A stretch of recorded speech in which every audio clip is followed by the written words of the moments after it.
let's talk about the first fear, right? I'm not good enough for this diabetes thing. That's what I hear from a lot of my clients.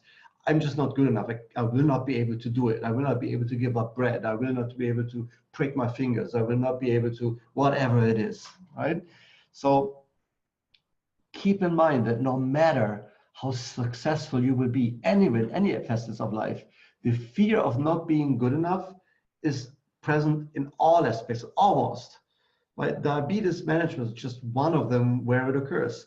I had lunch with a friend of mine who is a billionaire, and she wanted to start something completely different. And her biggest fear was that if she failed, she may not be long be respected. Well, obviously, she didn't have to worry about money, but what held her back was that fear of trying something new, start at the bottom, and being looked at as a failure. So most people that are being diagnosed with diabetes share the same fear, right? I may not be good enough. Now I'm defect, for example, or they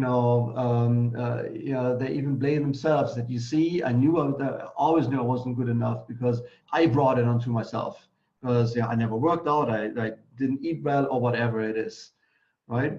Stop those thoughts, right? So who says that to you? You. Nobody else does, just you, right? So, we are going to stop there today. So, and most people, when you stop out, right? Most people, when you start out, want to have a guarantee that you're going to be successful, but that's not how it works, right? Growth and change take place in sustained periods of discomfort. Your blood sugar will never, ever again be perfect most of the time. That's a fact. That's the same part of the program, right? And sometimes you will come from a dinner party with your glucose levels like skyrocketing high, right? And other times it will be super low, and you don't know why, right? So you will have days where your numbers jump up and down, and no matter what you do, you struggle to get them back in balance. But being a beginner again should not hold you back. The second fear that they therefore have is that when all of that happens is, if I fail with managing my diabetes, I will no longer be loved, liked, or respected by my friends, my colleagues, my community, or whatever it is.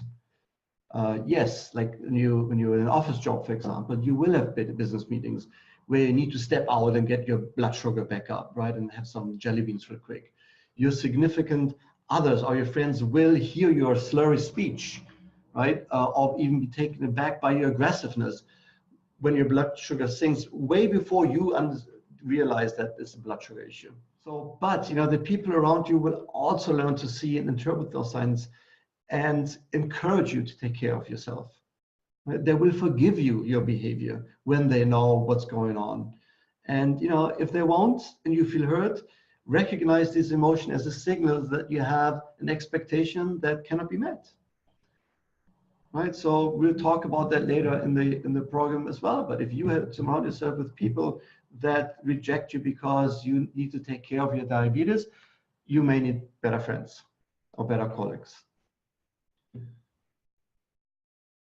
Remember that success doesn't come easy, right? But with every mistake that you make, you actually want closer to what you want to achieve. If it doesn't go well at work or with your people, if you fail in anything, so all that means is you're one step closer to being successful. Why? Think about it. Success is a result of making sound judgments, right? Which in turn come from experience. So the more experienced you are, the better judgment you exercise. The better judgment you exercise, the better results you get. But where does experience come from? Experience very often comes from failure. So when you fail, either in your interaction with your friends, with your family, and these things will happen. It's not going smoothly like that all the time. It goes like that, right? So if that happens, you can beat yourself up and say, you see, here's proof again that I'm not good enough. Or you can say, you know what, I'm one step closer to my goal. What can I learn from here to be successful? So the choice is yours, and the difference is mindset. So the two basic fears, the fears of not being good enough, and if you fail, you will not be loved, liked, or respected, they play mind tricks on you. And therefore, you will need to mind wrestle your brain through a sustained period of discomfort. And most of the times there will be no guarantee that your hard work is going to work out, it's going to pay off. And don't be disappointed.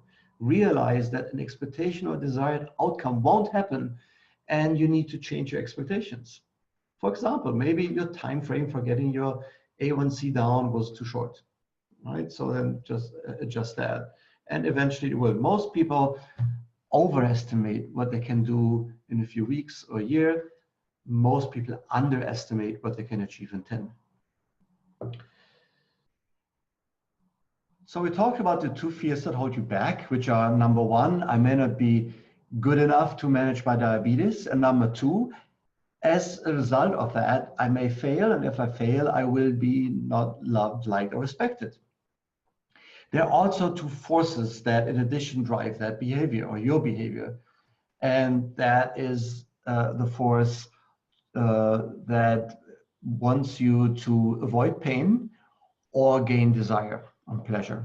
So to understand how these two forces work, I use weight loss as an example. Right? Again, I know it's like I use that all the time, but it's one of the most significant challenges for people with diabetes, type 1 or type 2, it doesn't matter.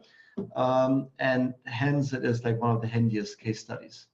So, as I said earlier in this unit, no one actually likes to lose weight. Most people do not enjoy going on a diet a tiniest bit, right? Diets are painful. They require you to make changes in your life, such as what you eat, how much you eat, what you cannot eat, how to cook differently, shop differently. You will need to try new recipes, acquiring a new like for new tastes like spices, tofu, and chickpeas. And that's a lot of change, right? If you're used to, for example, meat and potatoes and pizza and pasta, that's a huge change. Right? It's not easy to make that change, even if you want it.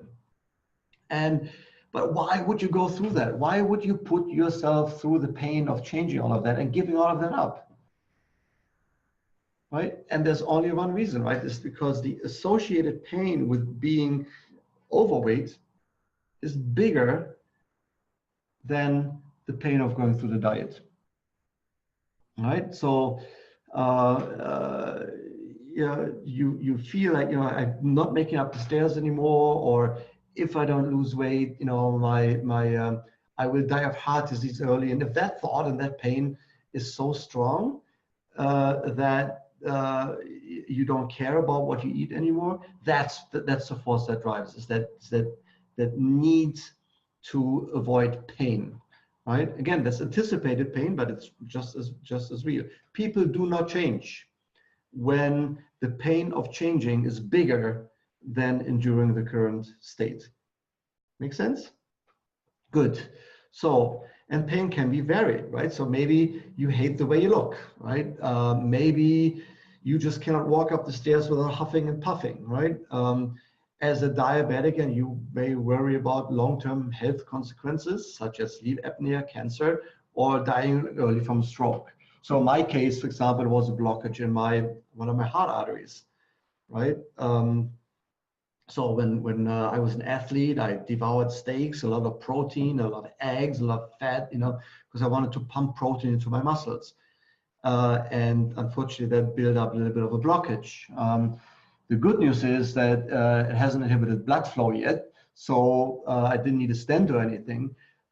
But every cardiologist in town told me, and I went to 3, the best ones that I could find, and they all 3 told me, and the best thing you can do, go on a vegan diet. No pizza, no cheese, no dairy, no meat, a lot of vegetable, a lot of green vegetables, a lot of low glycemic food, and the worst thing that can happen to you is that it slows down the process from here on out. The best thing that can happen to you is that it actually reverses the blockage. So I have at that time I had a 6-year-old son, right? So what do you think I was doing? I was going to do rather.